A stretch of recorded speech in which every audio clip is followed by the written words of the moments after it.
covering the world of professional wrestling from coast to coast. A show for the Busted Open Nation. This is the Nation Corner. Here are your hosts, Front Row, Sony, Justice, and Debhausen.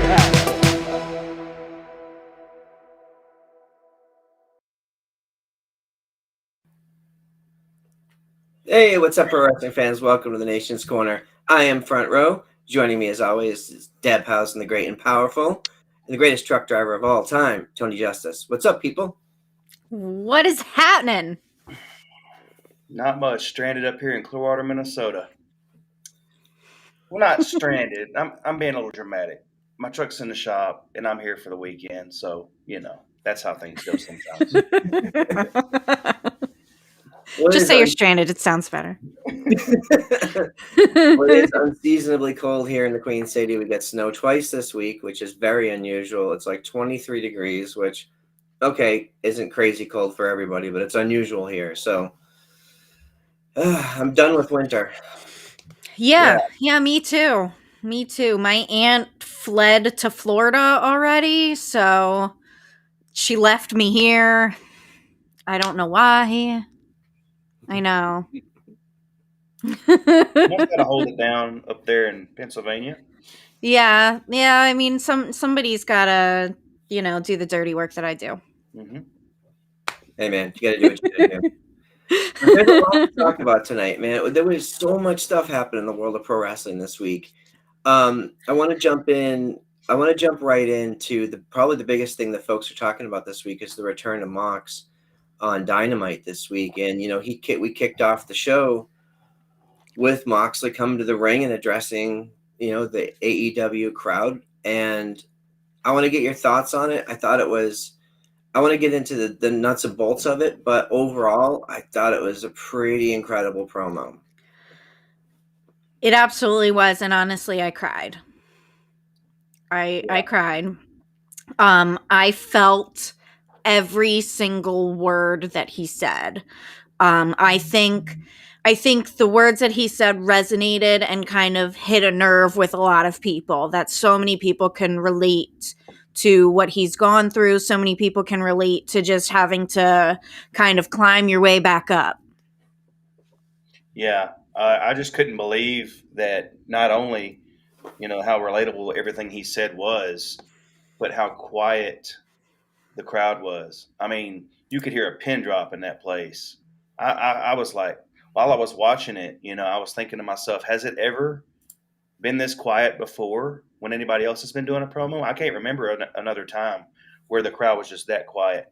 And other than that jackass, that blurted out what he did, I mean, the crowd was just silent, and he got to say everything he wanted to say and got his point across. And I mean, he's obviously welcomed back with open arms, So let's see what's next for Mox. I'm glad to see him back. Yeah, and I think that shows the level of respect that the majority of fans had for him, that he came out and the fans just let him do his thing, let him get something off of his chest. Yep. Yeah, I agree. And I do want to agree with Mrs. Front Row, not because she's my wife, but because she's accurate. Roman's return was also a huge deal and very, very warmly received by the crowd. Yes, it was. I remember that very clearly. Yeah. But so for me, like, we heard from Tony Khan that, he had been given permission by Jon Moxley to let the fans know where he was going and what had happened. Which was Mox's choice, and I respect that, obviously. Yeah. I think we all know people in our lives that have battled addiction. Either it's either it's ourselves or people we know, people who are close to us. It's a thing, right? It's a big deal, and battling it is no joke. So for him to take the time to identify it before it became a real problem and became like a bottoming out sort of situation, hitting rock bottom, that whole deal, right? To do it now and address it before, to reverse course and fix things, it's an enormous amount of self-awareness. Yeah, and not even just in the aspect of addiction, but in the aspect of, mental health issues. That's what I related to the most. I've struggled with my mental health for the vast majority of my life.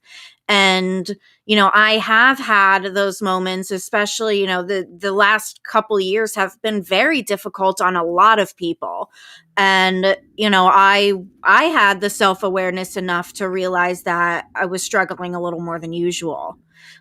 So that is definitely something that I related with, and definitely something that resonated with me on a very personal level. Right. We all go through things in life. We all handle everything that we go through in different ways. Some turn to the bottle, some turn to pills, some turn to just, cutting themselves, whatever the case, you know. Hmm. You never know what someone's going through in their life. And so my motto has always been to, like Robin Williams said, I can't think of the exact quote, but treat everyone with kindness because you don't know what they're dealing with. You don't know Yes, what battle they're fighting at that moment. So, and Mox knew that he needed to do something for his own self, and the fact that he works for a company that allowed him to go away and come back when he was ready. I mean, that's what we all want. We all want to be able to work for an employer or that understands that. And hey, Mox did that on his own terms. He's back. He looked amazing. The best shape I've seen him in ever. So absolutely. you know, I thank God that he went away to come back stronger than ever, and we'll just see what the future brings for Mox. Good to see him Yeah. back. I saw on Twitter there was a side by side picture of him, like a before and after. I'm not sure how long ago the before picture was, probably sometime last year, and then the picture from Wednesday. And not only is he a little slimmer, but his you can tell in his face that something's different. His eyes are more open. He looks healthier. He looks happier. And I'm happy for him. Yep. Yeah, I agree, and that's a good observation because the color in his face was different. Like Yes. he looked rosier, he looked fresh, like he had everything from a new haircut to slim down to the way he walked to the ring with the energy that he had. He was totally fired up, and I feel like he connected with that crowd, and we're going to talk about his match on Rampage, which was made even more evident by how that match went. But I definitely feel like he's in a good position to have a big year. Of course, with anything like this, the key is going to be staying healthy, staying sober, surrounding yourself with good people, not Hmm. falling into old habits. And this is stuff we've all heard a million times, but it still holds true.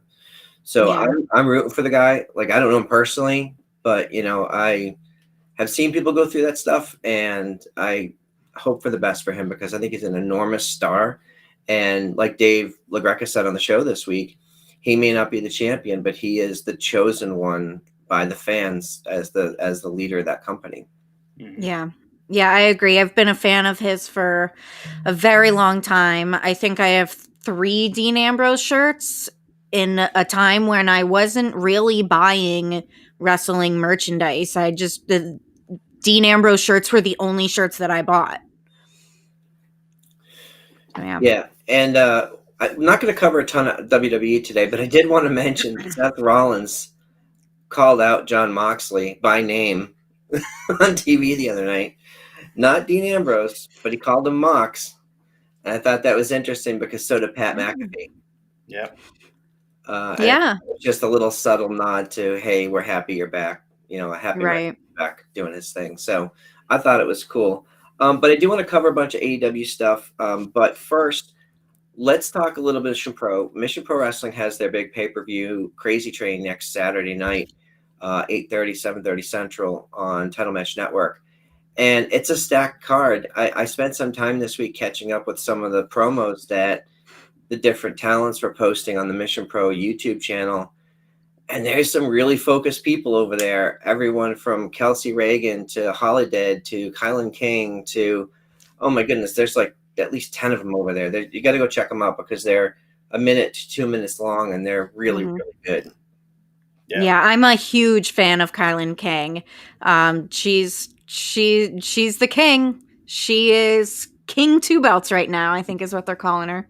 Quick shout out to Pro Wrestling, who's in the chat. Welcome. And of course, Brian Rosa, I saw you in there. Monkeys versus donkeys. We'll talk about that later. Bow, bow, bow, bow, bow. It's stuck in my head. I can't get rid of it. Still, yes. So, it's been weeks. Yeah. But yeah, I'm looking at some of these. I'm looking at some of these matches, and like you mentioned, like Kylan King is she holds 2 titles right now, and she's defending her CCW title against Natalia Markova, and we saw Markova in the NWA recently. She was on today, as a matter of fact, on NWA USA against Kenzie Page, and they cut out the end of that match, which really kind of frustrated me because at the end of the match, there was some physicality that was almost not dangerous. It was very intense. So Markova and Kenzie Page, they had to pull apart at the end of the match, and then they cut to a break. But seeing it live, that continued off the side of the ring, and there were some pretty heavy blows being thrown back and forth, and there were some kicks and punches that, we were sitting right there and going, "Oh my goodness, this is intense. This is some real stuff." And you'll see as that season goes on, there's more of that. There's more story being told there. 3 championship matches being contested next Saturday on the show. That's amazing. Yes. So so for me, if we're doing picks, my money's still on the King, the mother effing King. I don't see how you go against her, but I think it's going to be a great match. Oh, it will be. It's, gonna be a banger, as we say. So one of the other matches I really want to talk about is Maddie Rankowski versus Maserati. And for those who may have missed it, on Mission Pro's On a Mission live stream this week, Maserati was on, and she was on with Emily Mayheller, and it was an incredible interview. She talks about her upbringing. She talks about living in inner city gang and drug life. She talks about how she was able to escape that life and make a better life for herself. I highly recommend folks go and watch it, because you'll watch that interview and then you'll just want her to succeed in everything she does. It was pretty great. Yeah, absolutely. I'm excited for that. I am a big fan of Maddie Rankowski. We've been seeing her everywhere lately. Yeah, me too. Yeah. Maddie's been on. She's been on NWA recently. She's been on Mission Pro. She's been on AEW, and probably a bunch of other places that I'm not even thinking of right now. But all the major places, you're going to find Miss Reality showing up. Yep. So I don't know, who do you guys have in this match? Oh, definitely Maddie. Yeah, I've got Maddie too.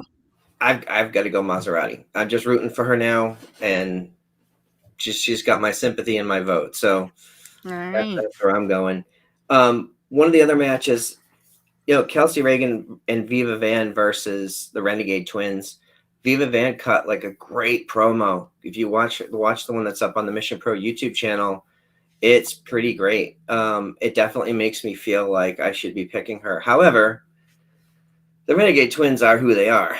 You know what I mean? So we've seen them run roughshod. They are also holding multiple championships. And, I don't see anybody taking the titles off of them anytime soon. As a fan, I don't see any other teams that match up to them, especially a team that's sort of thrown together. Of course, my dream match right now would be one of the bigger matches that we've seen them tweet about before, and that's eventually it would be awesome to see the Hex versus the Renegade Twins, but that's not what we're getting this week. We're getting an incredible matchup with Kelsey Reagan and Viva Van. So, are we all on board for the Twins winning this one? Yeah, absolutely. Yeah. Okay, and one of the other matches men's match on this card, JP Harlow versus Kari Wright.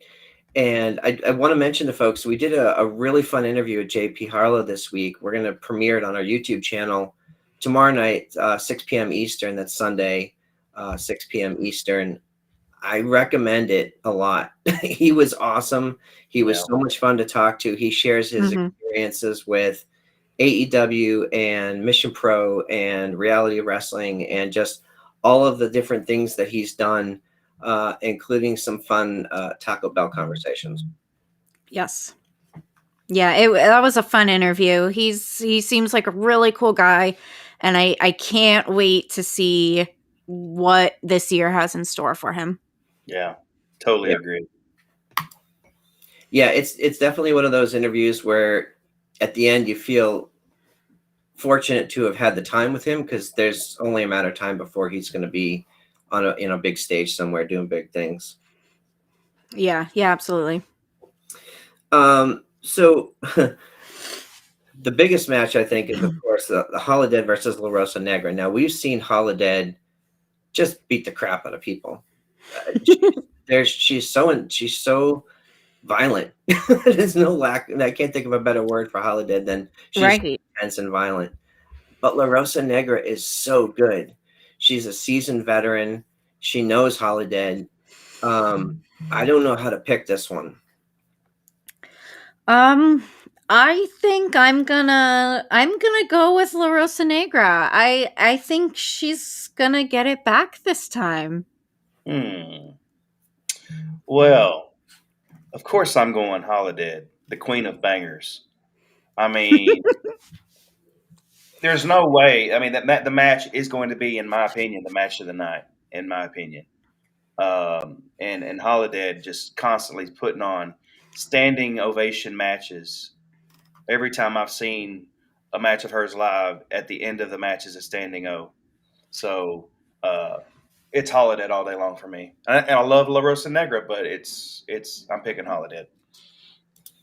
Yeah, I think I tend to agree. One of the most physical matches I've ever seen live was at Locked and Loaded. We were in Buda, Texas, Genocide versus Holodead. And, we mentioned it recently on the show. Like, we were seated with Mark Henry and Ryan McKinnell from Busted Open. And I watched Mark's reaction. Like, I watched him, a seasoned veteran, react to, just the strikes, the hits, the throws. Like, it was so, you could hear and feel everything 20 feet away, 30 feet away. Right. And so every time Holodead's in the ring, that's what you get. So my money's still on the champ. All right. Well, it looks like I'm the dissension in the group right now. Well, that's good. We can't all agree all the time. No. Right. So I'm super excited for next weekend. We'll all be watching. We're going to have our live show at the normal time, 7 to 8 o'clock. And then we'll jump over, grab some snacks, and jump on Title Match Network. I think, Tony, you may be there, depending on your schedule. Yeah. I'm hoping to be out of the shop Monday. And I got to go deliver a load in Gillette, Wyoming, and then I'm going to be aiming for Texas after I get unloaded. So we will see. I will definitely keep Brian updated on my travels so that he'll know that I'll be there live, hopefully. Cool. Well, as Mission Pro mentioned in the chat, there is going to be more episodes of On a Mission this week. Check all of them out. I know they had multiple episodes this week with the CCW Invasion. That's going to be a lot of fun. Maybe we'll see our Mission Pro folks over on their YouTube. Who knows? We'll see. I did want to mention real quick, and we don't have any insight into this, but they did mention on the YouTube channel, I think both Melanie and Emily mentioned that there might be something coming up that weekend in April in Texas for Mission Pro, maybe around another big show happening. So maybe keep an eye on the socials, keep an eye on the YouTube, and we'll wait for more information. The last thing I want to talk about for Mission Pro, and I'm super excited about this, we are Turnbuckle sponsors, and I believe the turnbuckles have arrived. And Melanie mentioned on the live stream this week that they may be doing an unboxing video. So for that. And right. I can't wait to see them. I can't wait. Yeah, I'm there. Yeah. So shout out to everybody in our group, all across the Busted Open Nation. A lot of folks contribute every month and help support Mission Pro. It means a lot. We are fortunate enough to talk to the folks at Mission Pro, and it makes a big difference. So thanks, everyone. Yes, it does. Yes. Just want to do a quick shout out in the chat. John, watch it now. Watch it now. I'm reading the chat. Watch it. Tread very lightly. Oh, this one? Yes, Oh, that one. There it is. Oh, okay. Oh, sorry. I must have clicked the wrong thing. Oh, too bad. Good for you, John.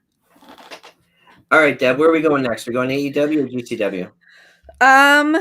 Let's talk about AEW this week. You want to talk about Dynamite or Rampage? Let's go Dynamite. Okay. So we've already talked about Mox. What did you guys think of the Adam Cole and Britt versus OC and Chris Statlander match? I thought it was fun. I'm not a huge fan of the mixed tags where it's essentially two matches smushed together because they don't have true intergender wrestling. I think we need to see more of that. In fact, Thunder is going to be facing Tony Deppen at GCW in February. Yeah. It's intergender wrestling to me. Yeah. Two highly skilled competitors having a match. Gender, is not important. Yeah. So I agree with that. And Britt and Statlander are two women that can definitely go to toe with the men. Mm-hmm. Mm-hmm. Yeah, and neither of the other opponents are big guys, right? It's right. not Wardlow is in there. Yeah. The kicks, Ashley, the kicks from OC were really great. They weren't able to do true intergender, but OC got some of his kicks in, and oh boy, that was brutal. Oh yeah, I had to look away for a second there. Yeah, I mean, there were some moments in that match that were sort of, all right, we know what we're doing here. I did think it was really fun when Britt and Adam Cole were laying down and Britt's cursing. And there's no sound, but she's like, "What the f?" Like, and Adam's like, Cole's like, "I don't know. How do we win here?"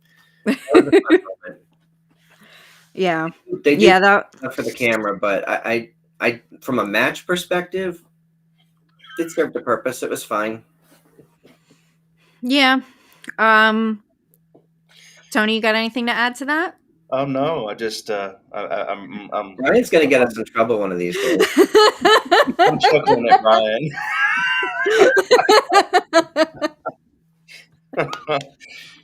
Oh. All right. Anywho. So then we got CM Punk versus Shawn Spears, the chairman. Punk obviously won. I thought that was a pretty solid match. What do you guys think? Solid match, yeah. As soon as the bell rang, go to sleep, over. Yeah. Yeah. That was a real solid match. That was a real solid match. Yeah. Yeah, I mean, I think it's the shortest CM Punk match in his career. I could be wrong, but I mean, it's further in the story along with CM Punk and MJF, and I'm starting to kind of wonder where they're going with this story. CM Punk took MJF's scarf. Shout out to MJF's scarf. And so now he's wearing it, and is he going to hold the scarf hostage each week or whatever? I don't know. But I think MJF is starting to come across weak now. I think MJF needs to turn the volume up a little bit, in my opinion. In my opinion. I don't know how y'all feel about that. Yeah, I would agree. I think there's a piece of this where when they first had their promo battle, like to kick off this story, they turned it way up to 11, and Punk got visibly angry, right? And there was a lot of reality in what they were saying. but I feel like that should have ended. They should have built to that. If you're going to tell this story over a longer period of time, it's like having a cage match for your first match, and then you get the lesser match. Like, it just didn't make sense. Now looking back on it, I wish they had told the story in reverse. Right. We don't even know where Right. they're going with it, and a month or two from now, we might be like, "Oh, fine, we understand now what they would do for." But I'm kind of just. This is going to sound terrible, but I'm kind of bored with Punk. Not as an in-ring performer, but just, I don't know, what do I'm not really sure. So I kind of feel like this storyline right now lacks a little bit of direction. Like, maybe they're just not sure yet what they want to do or where they want to go. But yeah, I think it definitely lacks direction, that week to week we're like, all right, that, that was cool, but where's it going? Like, what are we doing? Yeah. Yeah. And I can see Front Row's point about being a little bored with Punk. Yes, I like CM Punk. I liked CM Punk in WWE because he had an edge, and he went away for, however long he went away, and he comes back, and he's loved, of course. It's CM Punk. Yeah. But I feel like that when he went away, he lost some of his edge, and he hasn't. I mean, okay, so there was that one promo he did when they were in Long Island. When he came out and everybody was booing him, and he came out and he was just in the ring, and that version of CM Punk right there was like, I saw that and I was like, wow, that's CM Punk from back in WWE. He was just letting the fans have it because everybody was booing him. Yeah. And I've heard people say that CM Punk will be better as a heel. And I think that when he is a heel, I feel like he'll be able to spout off a lot of the things that the more edgier things that CM Punk would say, you would expect him to say. So I think right now, and John mentioned it in the chat, I think we're expecting some physicality now, because there hasn't been any physicality other than that tag match, right? Or did they get physical at all in the tag match? Honestly, don't recall. It was a couple of weeks ago, I think, or a few weeks ago. If someone in the chat can verify that, I think MJF kind of did his little runaway game with him there during the tag match too, or went and tagged somebody else in when it was time for them to get physical or something. But I think right now we need to see some physicality between them. We don't need to see MJF running away. We need to see him coming in and sneak attacking him, and the when Wardlow put him through all those power bombs, and at MJF's command to put him through all those power bombs, and then to go from that to what happened last week with Spears, and then MJF kind of seeming like just a wuss, getting his scarf taken away from him and running up the ramp, like a whipped puppy. I just want to see some. I just want to see this story get escalated. I don't know how it can be done, but I know they're building towards a big match, and it's probably going to be at Revolution. When is Revolution? When is that? The next March, March, I think. Can they carry this story along till March? The way They may be, yeah, if they play it right, but we just don't quite know where it's going yet. Right. So there's a couple things going on here that we've been talking about. So one of the concepts that Sam Roberts is not Sam Wrestling. Shout out to Sam. He always talks. He talks about new kayfabe and this idea of this layer of reality, right? What we see on TV is like the top layer. We're seeing CM Punk every week. He even says it. He's playing the hits. I'm glad to be here. You guys are going to get sick of me eventually. Let the crowd get sick of him to the point where they're booing him. That will happen. It's already happened a couple of times, especially when they had the promo against Eddie, because Eddie schooled him, right? And when they were in Long Island. Right. Now you've got MJF, he's a heel, but like people love him. People Right. know that he's doing what he's doing at the highest level, but he's still the homegrown talent as far as I'm concerned. Punk is still kind of an outsider. They're happy he's there, but they're going to pick MJF. Now, if Punk actually turns slowly and rebels against the crowd, as Tony said, you tell that over a couple of months, not a couple of weeks. Now you're building towards Double or Nothing in May in Las Vegas. Now you've got something. And Punk is a really good heel. He's a way better heel than he is a good guy. Mm-hmm. So let him tell the story of him getting frustrated and angry. Go on Twitter, pick a couple fights with some fans, whatever it is. Then the fans will see that. We'll all see that, and we'll be more invested in that down the road. I think if they just stick with what they're doing right now, people are already over it. Yeah. Right. Yeah. So what else you got there? What was that? All right.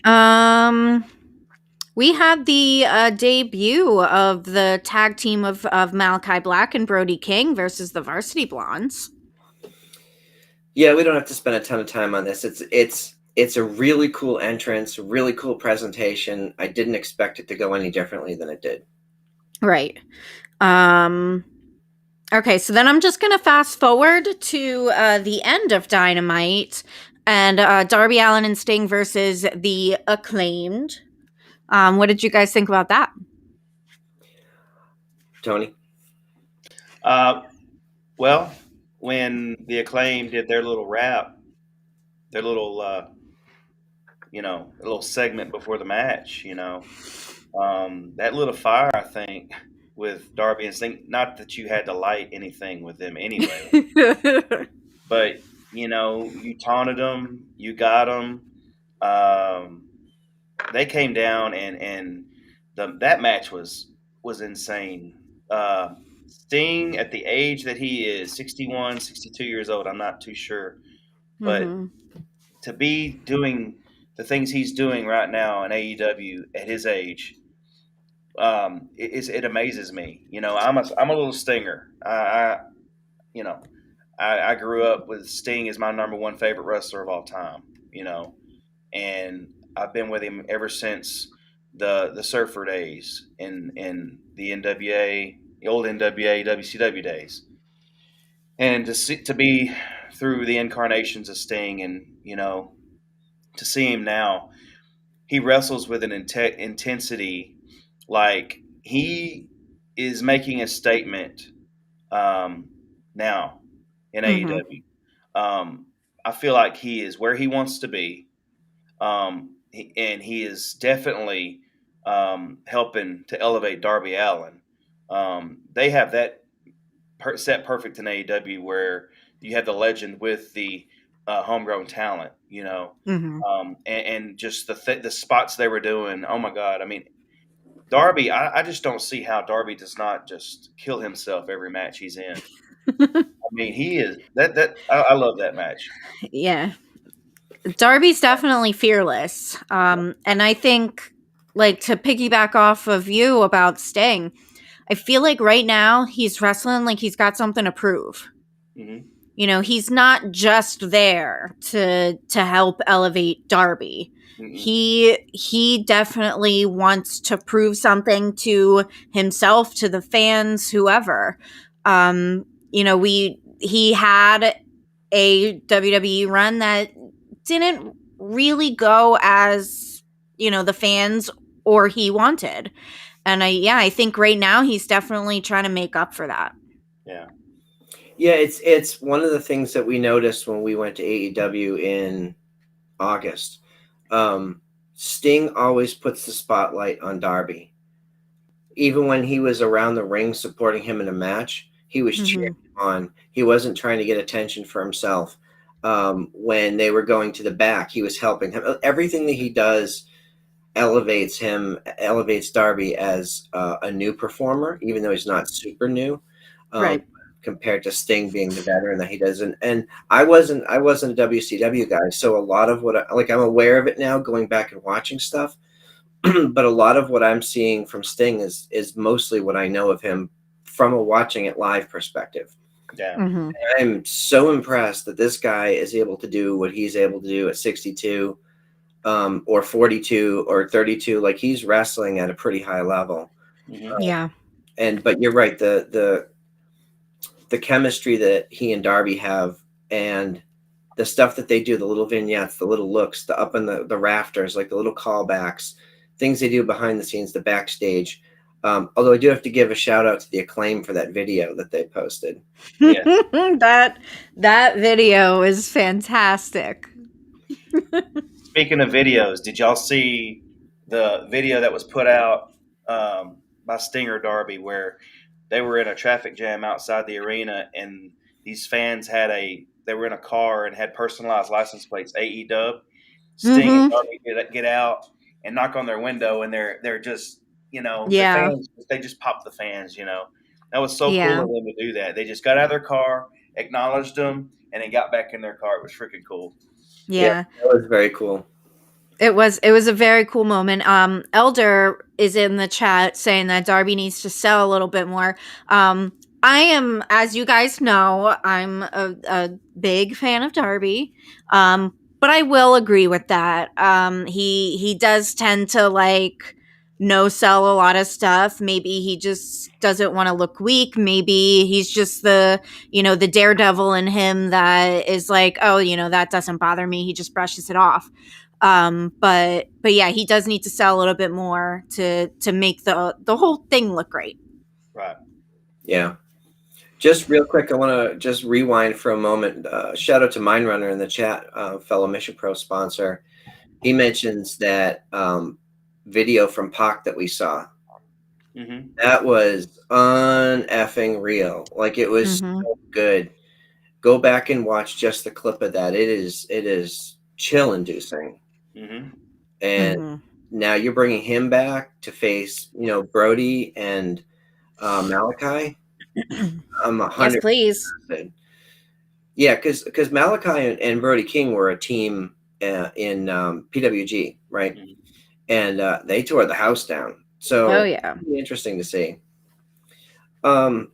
Before we wrap up Dynamite, I did want to mention the Serena Deeb and Sky Blue match, because I love what they're doing with Serena Deeb from the perspective of she's super violent.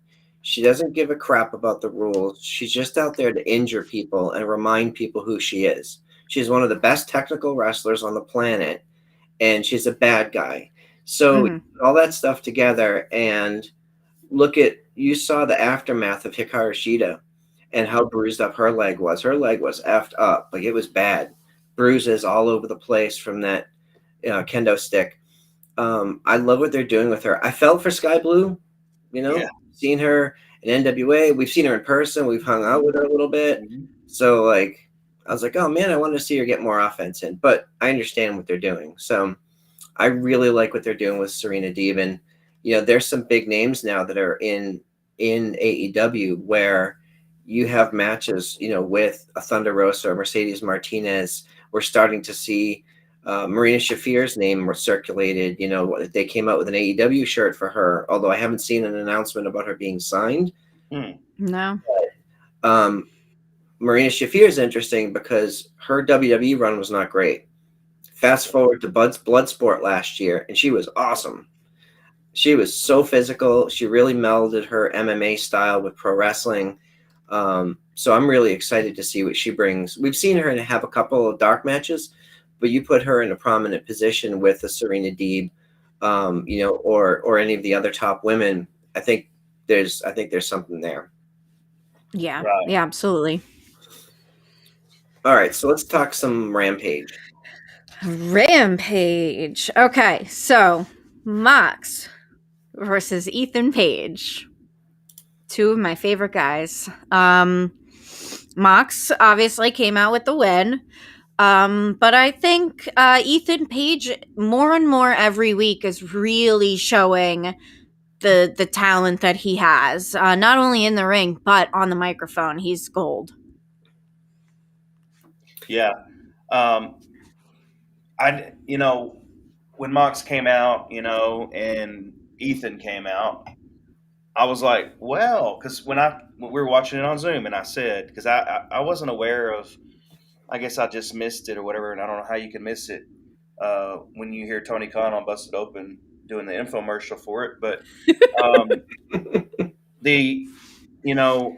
I wasn't aware of who Mox was going to be wrestling last night. I guess it just slipped my mind, and we were watching it on Zoom, and I made the comment because Mox came out, and I was like, "Oh, this is going to be a squash because Mox is going to come out looking strong. He's gonna kill whoever he's wrestling." And then Ethan comes out, and I was like, "Well, it's not going to be a squash because he's not gonna beat Ethan that easily." And it was a great match. Mox gets the win, of course, but it was a great match. I mean, Ethan is a really good wrestler. He's starting to grow on me a little bit. I've met him in person in Minneapolis, and after I met him in Minneapolis is when I really started to kind of pay more attention to Ethan because he's a cool guy. Yeah. We're going to be meeting him in a couple weeks in Baltimore. Yes, we are. Yeah. Yes, we are.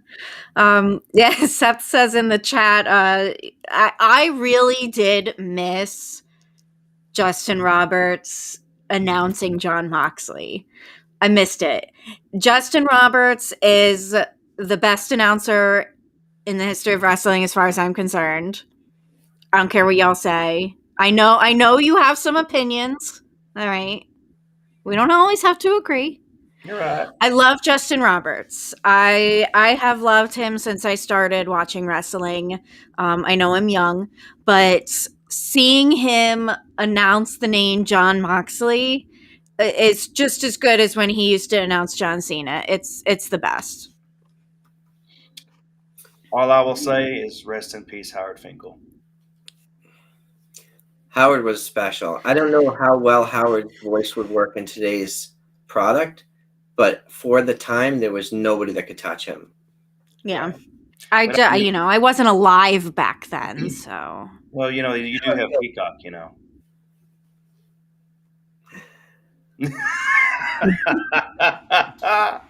I get it though. Justin Roberts does have a special quality with he is a great ring announcer and he puts emphasis on certain things and seeing what he does in some of the vlogs I've seen with Being the Elite where he stays in that when they're talking to him and he's on camera, he stays in that ring announcer mode.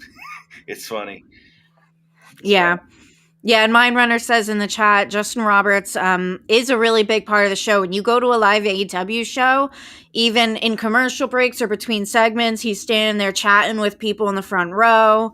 He keeps the crowd engaged.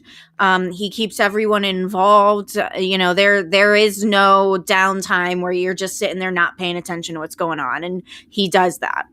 Right. Yeah, very true. And the only thing I'll add to that is what I appreciate about Justin Roberts is he pronounces the wrestlers' names correctly in the language in which they were intended to be, whether it's Spanish or Japanese or English. When Hikaru Shida comes to the ring, it's Hikaru Shida. He pronounces it correctly. Yes. Penta He does explain that. He was on an episode of AEW Unrestricted months ago. I can't remember exactly when, but he does explain that. Like he goes over with the talent exactly how it's supposed to be pronounced, how they want it to be pronounced, and then he very much puts a lot of thought into not only the pronunciation, but the inflection, the emphasis on certain letters. He's very good at that. Mm-hmm. Yeah, as Miss Front Row says, respect the name. You're having a competitor come out there and they're featured on TV. You should at least get their name right. It's the exactly. least. Exactly. Okay. All right. Moving on. We have Trent versus Nick Jackson. The only thing I'll say about that is Trent is looking just damn good lately. Oh yeah. That time away really did him some good. Yeah. Yes. He got in shape. Even better shape than he was in. Yes. Yeah, I think. Well, so in fairness to them, this was supposed to be a Young Bucks versus Roppongi Vice, right? This was supposed to be, sort of a reunion of those teams having a match. Rocky Romero tests positive for COVID. Shout out to Rocky. He said, I'm vaccinated, boosted, everything. I still caught it. I'm going to be fine. So It happens. fortunately, it happens, and we wish him speedy recovery. But so they had to cut the match. They had to change the match. I was honestly surprised at how much psychology was in this match compared to a normal Young Bucks match. I'm not saying it was a masterpiece. However, it was a fun match. And we don't get to see Nick Jackson in like a technical, physical, sort of more traditional style match all that often. So I thought it was a good showcase for him. Trent, we expected, a good match, and that's what we got. Yeah. Yep. All right. Hook versus Serpentico. I love Serpentico. I think he's definitely something special. But I don't know what it is about Hook. He's intriguing. I'm Team Hook, baby. Dude, it is insane to me how over he is. Yes. He is over to a level where people are giving him like a Road Warrior pop when he comes out. And people have attached themselves to Hook. The whole send Hook thing trends every week. Like, it's a thing. And It is. he has a presence. He's not a big guy, but he almost like he's a wiry, angrier version of Taz. Yeah. Right. Yeah. I think he has the physique of like a MMA fighter where he's cut and lean. And he shows that off in his moveset, his gear, his aggression. But I think a lot of it points to the great job that AEW has done in just building his debut. He came out week after week before he ever had a match, and it just built that anticipation and built that just the hunger for him. And they've done a great job at that. Yeah, and I want to shout out. So I want to point this out. Mindrunner mentions the Serpentico couldn't get his streamers out. If you see the fan footage from that, the streamers hit and Hook nails them, and just all the streamers go with him. It is perfect. Yeah. I'll have to try to find a GIF of that because that was great. I'll send it to you. I saved it. Oh, sweet. Awesome. I laughed like 1,000 times when I saw it over and over again. Yeah. But what I thought was really funny was when QT Marshall confronted him at the top of the ramp, and they jokes out QT Marshall. Yeah. You guys saw me on Zoom. I don't know what it is about QT. I'm sure he's a very nice guy, but he's just so punchable. Like, he comes out and you're like, yeah, get him. I don't know. Okay, so I know we finished up the show with the women's match, the women's main event.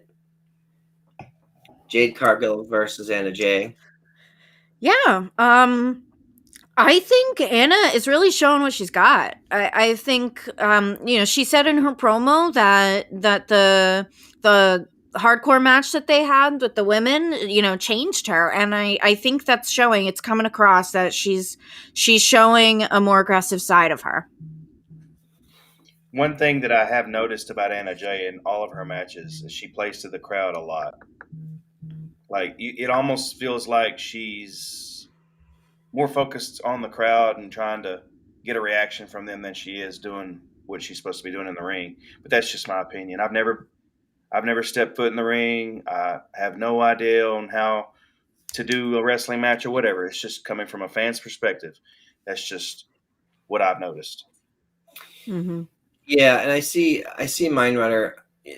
I have to disagree. I don't think this was Jade's best match.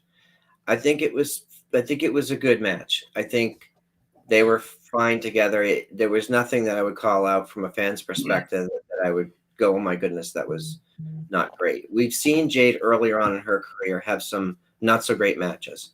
She's obviously learning, right? She's gotten much better with opponents like Thunder Rosa, with Ruby Soho. Every match that she has with talents that are better than her from a technical perspective, maybe not a physicality perspective, she's just going to get better and better. I'm hoping that, you know, she's getting reps in, and I don't know how that all works there. Like, I don't know any of that stuff, but, you know, she seems like somebody who is an elite athlete and probably learns quickly. So Yeah. I'm hoping that she's getting the right coaching and, you know, continues to grow and grow, because I think there's an enormous future for her. Mm-hmm. You know, she is Absolutely. she has a massive presence. She brings a lot to the table. She's definitely the person that you want representing your company if you're going to have media days. You know, from Mhm. from the promos I've heard, you know, she's very eloquent in her speech. So like, all of that points to somebody that you want holding that title, especially if you're a network executive. The trick is going to be having good matches where people are supporting her as a champion. Mm-hmm. There Right. will And I think she'll get there. She'll get there. She obviously has the look. She has the potential to be a mega powerhouse. Mindrunner mentions the flex off with Silver. That was fantastic. Yeah. Whose arms are bigger? I think Silver might have an edge up, but I might have to see in person. I don't know. I know who's taller. Well, that's obvious. You did see him in person. You saw him in I film. did. I met him. Yes, I have his signature right up there Mm-hmm. on my Dark Order picture. And in Yep. 2 weeks, I'm gonna get 5 and 10 signature on that picture too. Mm-hmm. Nice.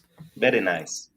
Well, I'll definitely be excited to see what they do going forward. I was kind of surprised that they had the TBS title defended for the first time on TNT. That didn't make a lot of sense to me, but it is what it is. You know, Nah.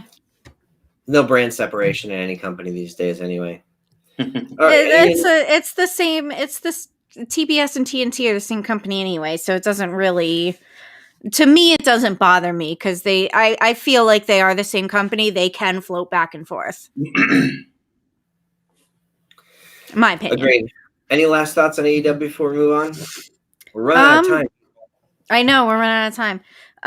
No, I think that's pretty much everything great that happened on the show.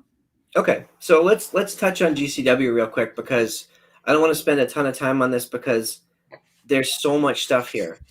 We don't have enough time to cover all of it. The matches that I'm super excited about, and this is tomorrow night. You know, GCW made the announcement that they were coming to the Hammerstein Ballroom, and when tickets went on sale, they sold out the first day before they announced any matches, any competitors, any names. They just sold out on the strength of GCW alone, which tells you anybody who's involved with GCW right now that's the hot place to be. We've seen Thunder there. We've seen the Briscoes are their current champions, tag champions. You know, Danhausen and Matt Cardona, and there's a lot of big names that want to be a part of GCW right now. And it's an exciting time to know that there's this other brand out there that's drawing all this attention because of the exciting things that are going on there. And just real quick, you know, I thought it was a deathmatch company. We started watching the pay-per-views and realized it wasn't. There's a buffet of different styles on that show. And it's evident by like the matches that we're going to see here. Ruby Soho versus Alley Catch. Yes, please. That's going to be incredible. Jonathan Gresham is the current Ring of Honor World Champion. Even though the company's on a hiatus, he is the champion. He's facing Blake Christian. Of course, we have Matt Cardona versus Joey Janela. And Matt Cardona, what he's doing across the industry right now is awesome. I'm so happy for this guy. He's killing it. Woo. What is he on, like 10 companies this week or something? Like, I don't know. You know, something like that. We've lost count. I mean, he's doing stuff in You guys know NWA. how I feel about him. I do. But I mean, he's doing stuff like this week alone, he's in GCW, NWA, and Impact, right? Mm-hmm. That's just this week. Yep. So that's exciting. They haven't announced a competitor. I don't think they've announced the team to face the Briscoes yet. Nope. Nope. No, not yet. It's an open challenge. FTR. Please be FTR. That's where my brain is headed too, because if we're seeing AEW talent over in GCW, which we are clearly on the next several shows, why not? As Bully would say, aha. And of course, John Moxley versus Homicide. You know, Homicide won that spot before Mox was even returned announced to be returning. I did think it was interesting that Mox was scheduled to return this weekend, and it was looking for a little while like that was going to be where he would return from his hiatus, but they smartly put him on Dynamite and Rampage this week. Yeah. It's going to be cool. Yeah, I'm super excited for this match. You know, we talked about how Mox looks really amazing right now. He's happy, he's healthy. I think he might come out with this one. Yeah. So I do want to just real quick. I want to address this. So John in South Jersey says it's curious that Nick Gage is missing. It really isn't, because a lot of Nick Gage's matches really can't be done, I don't think, in New York based on the New York State Athletic Commission's rules. I know that there's some blood and violence allowed. We've seen it in Ring of Honor when they go there, but I don't know that they would be able to do a full-on death match. So maybe that's why he's not on the card. Yeah, that's what I would lean towards as well. But I think they have a stacked card. They don't really need a Nick Gage match on this card. Yeah, I would agree. So that's pretty exciting. We're going to watch that tomorrow night. We're going to, as I said, we're going to debut or premiere our interview with JP Harlow at 6. And then at 7 o'clock is the pre-show for GCW. And then 8 o'clock is the pay-per-view. I'll definitely be watching. We'll all be watching. Yeah, Yep, I'll be watching. To watch the GCW pay-per-view tomorrow. I'm actually excited. I'm going to watch it. Yeah. Yeah. Just definitely. A couple more things I want to touch on before we go. You know, Deb is our vlog person. Deb, what was the best vlog you saw this week? Oh gosh. Dang. So I'm gonna say Ethan Page's toy hunt. God, I can't remember where they went. Seth, you're watching. Type in the chat if you remember where they went. Because I can't remember where they were. But this store that they went to was just bonkers. It was one of the largest toy stores I've ever seen. And they had such a great time walking around there. I would definitely check it out. Ethan Page's toy hunt vlog is always fun. Cool. Let's check it out. So I don't watch a ton of vlogs, but obviously, you know, our friend Thunder Rosa puts up some fun stuff over on her Patreon. The long form versions of her videos are up there. The vlogs, taco vlogs, travel vlogs, all that good stuff. Go check it out over on the Patreon page. But also the edited versions are on the YouTube channel. And this week's taco vlog was Alex Abrahantes from AEW. He was awesome. Alex was awesome. He was a lot of fun. Seth says they were in DC. Okay. Yes. Yeah. And Alex Abrahantes is really great. He has been with Ethan Page on a lot of his toy hunt vlogs. He's a big toy guy. He collects, you know, some stuff here and there, but he's just a really fun personality. Yeah, he has a really interesting history. I mean, I highly recommend folks go and watch that because he's done a ton of stuff. Like, he's been in all forms of entertainment. And he even does other stuff outside of AEW right now. Won't spoil it all for you. Go check it out. And in Thunder's travel vlog dropped today, where she was wandering around DC in the rain, unhappy. It was cold AF. Yeah. I'm very sure it was cold in the rain in DC. And all the buildings were closed, so she couldn't go into anything. So it was basically she saw the outsides of a bunch of buildings. But the vlog is a lot of fun. Go check it out. And if you guys are following her on the socials, and for Busted Open fans, you know, Gabby and Thunder did do a photo shoot this week, and they did sort of drop a couple of teasers about the content. So that's going to be up on her Patreon as well, sometime soon, I guess in February, maybe. Yeah. Speaking of Gabby, our friend Neil is at a show right now in Poughkeepsie, New York, where Gabby is live. So shout out to Neil. I'm sure he'll be touching base with us, letting us know what happens there in Poughkeepsie. So I wish I could have made it to that show, but unfortunately, you know, duty calls. Yeah, I think there's a bunch of folks there, right? Wasn't Neil going to finally meet up with Thunder tonight? Yeah, he did meet Thunder. He posted a picture. It's on his socials. and he did meet Thunder.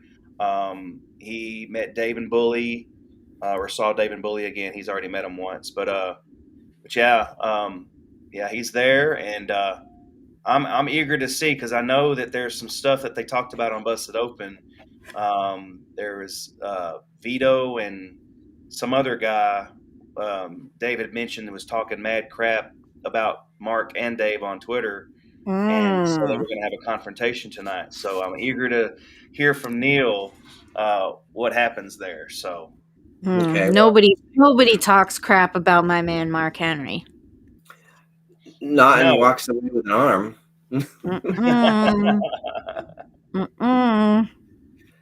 All right, folks. Anything else before we wrap up? No, I think we covered it all. It's been a great week of wrestling.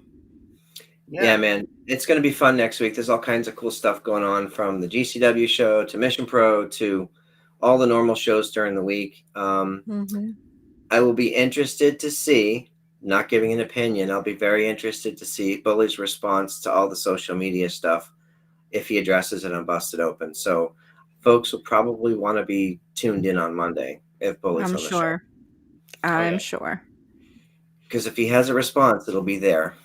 Yes. Yes. And we know how he can be when he needs to respond to something. Yes. He was upset about the Gunther thing. Oh. He went on a pissed bully rant. Is the word bully rant? Yes, pissed was the word that he used. Yeah. He ranted more than Dave did. Yes, 100%. All right, where can folks find you guys on the socials? At That's So Debonair. And I am at Tony Justice, AJFA. And for all you Metallica fans out there, you know what that means. And I'm MPW Front Row. You can find our show on Twitter at Nations Corner and all the other socials at The Nations Corner. Guys, great show tonight. Thanks everybody for tuning in and watching us live. If you catch the replay, we appreciate you as well. We're going to see everybody next week. Have a good one.